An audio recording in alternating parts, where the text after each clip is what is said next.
Assalamualaikum warahmatullahi wabarakatuh.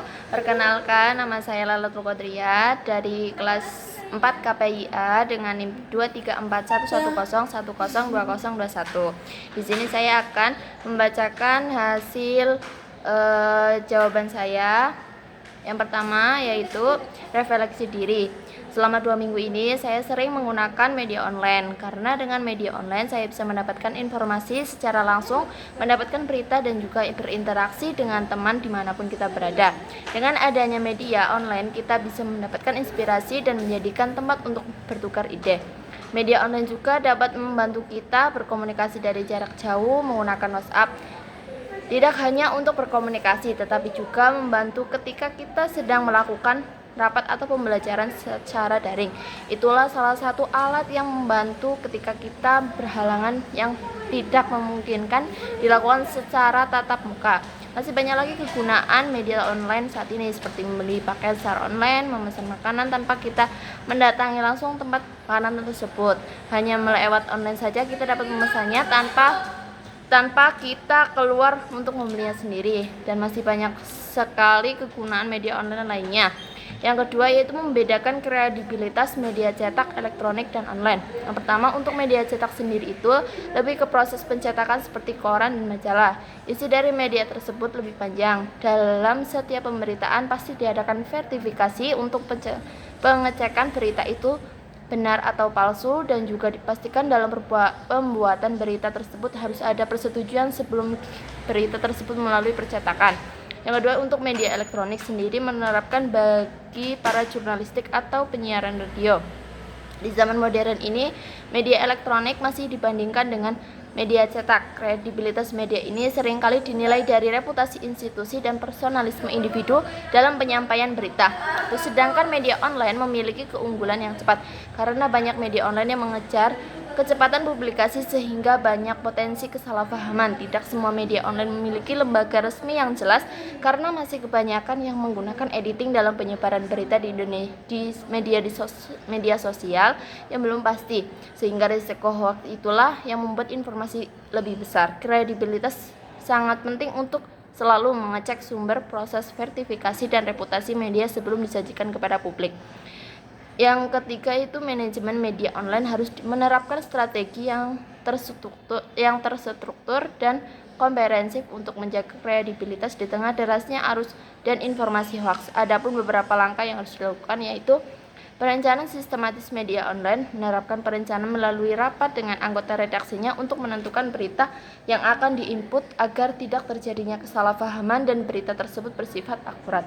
Terus pengorganisasian dengan tim redaksi dengan membagi tugas untuk anggotanya yang bertanggung jawab dalam proses produksi berita, pengawasan dan evaluasi berkelanjutan yang dimulai dari perencanaan sampai ke tahap publikasi. Dengan adanya pengawasan ini untuk menjaga personalisme, terus transparan dan tanggung jawab dalam menyampaikan informasi dan terbuka terhadap klarifikasi ketika terjadi kesalahpahaman, tanggung jawab dalam menyebarkan informasi agar tidak tergoda untuk mempublikasi berita yang belum terverifikasi. Edukasi publik dan literasi media aktif dalam mengedukasi audiens pentingnya informasi dan cara mengenali berita palsu dan tidak palsu. Audit dan koreksi online, melakukan konten secara berkala untuk memastikan tidak ada informasi yang menyesatkan dan tidak akurat. Kredibilitas media online hanya bisa dijaga dengan manajemen redaksi yang profesional, penerapan standar jurnalistik, transparansi, serta edukasi publik secara berkelanjutan. Media online dapat dipercaya di tengah derasnya arus informasi dan ancaman hoax. Yang kedua yaitu evaluasi platform media online favorit. Saya lebih memilih detik.com karena memiliki konten yang variatif, kredibel, dan menarik dengan struktur yang baik. Media ini menerapkan standar jurnalistik yang profesional dalam verifikasi dan penyajian berita, menggunakan gaya yang menarik dengan memilih isu yang relevan dan viral untuk menjaga daya tarik, serta menyusun konten secara sistematis dan mudah dipahami oleh pembaca. Hal ini menjadikan detik.com sebagai salah satu portal berita online terpercaya dan banyak diminati di Indonesia. Mediadetik.com ini berupaya menghindari berita hoaks dengan verifikasi dan hanya mengangkat isu yang sudah melalui proses pengecekan fakta. Detik.com memilih isu yang viral dan dekat dengan masyarakat untuk menarik minat bagi para pembaca. Konten atau berita yang disebarkan secara cepat dan ringkas dengan menyesuaikan karakteristik berita agar memudahkan pembaca mendapatkan informasi secara efektif. Yang kedua yaitu detik.com mengelola interaksi dengan audiens melalui komentar di media sosial dengan pendekatan yang terstruktur dan profesional yang melibatkan tim khusus pengelola media sosial yang berbeda dari jurnalis dan reporter. Detik.com memiliki anggota khusus yang mempunyai tugas masing-masing, yaitu bagian mengelola konten dan berinteraksi di media sosial. Tugas mereka yaitu mengunggah dan menyesuaikan konten berita yang tersebar di Twitter, Facebook, Telegram, dan Instagram. Konten-konten yang diunggah di media sosial menggunakan bahasa yang format sesuai karakteristik konten tersebut. Format konten juga disesuaikan dengan foto, video, atau konten lainnya agar terlihat lebih menarik. Media sosial detik.com tetap memantau interaksi untuk menjaga kualitas diskusi. Tim yang mengelola di media sosial juga selalu memantau untuk berjalannya komentar dan tahap para audiens agar tetap kondusif. Manajemen media sosial detik.com menetapkan komunikasi yang jelas seperti traffic dan engagement karena dapat menyesuaikan strategi konten dan interaksi agar lebih efektif. Respon terhadap komentar negatif akan ditindaki lanjut secara profesional serta memblokir atau menghapus komentar yang mengandung unsur kata keras atau menjijikan. Dengan adanya pendekatan ini, detik.com mencoba mempertahankan kredibilitas dan hubungan yang baik dengan para audiens.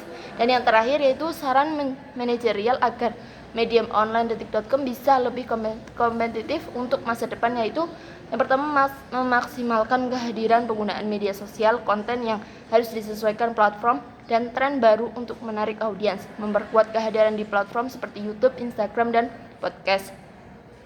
Terus menggunakan format yang singkat dan jelas, menggunakan narasi untuk menjangkau generasi Gen Z dan milenial, mengembangkan layanan premium untuk berkolaborasi dengan layanan digital, meningkatkan kredibilitas dengan menghadirkan konten investigasi, membangun reputasi sebagai media yang tidak hanya cepat tetapi terpercaya dan berwibawa, menerapkan metode kerja Angel untuk mempercepat proses editorial, melatih jurnalis dan staf redaksi untuk menjadi multi skill dalam menganalisis data, membangun kemitraan dengan media lokal untuk melakukan pertukaran konten dan teknologi dengan menggabung optimalis digital, pemanfaatan teknologi modern, pengembangan SDM, pemasaran kreatif, serta kemitraan strategis. Detik.com dapat memperkuat daya saingannya dan beradaptasi dengan perubahan cepat di industri media online untuk masa depan yang lebih sukses. Sekian jawaban dari saya, kurang lebihnya mohon maaf. Wassalamualaikum warahmatullahi wabarakatuh.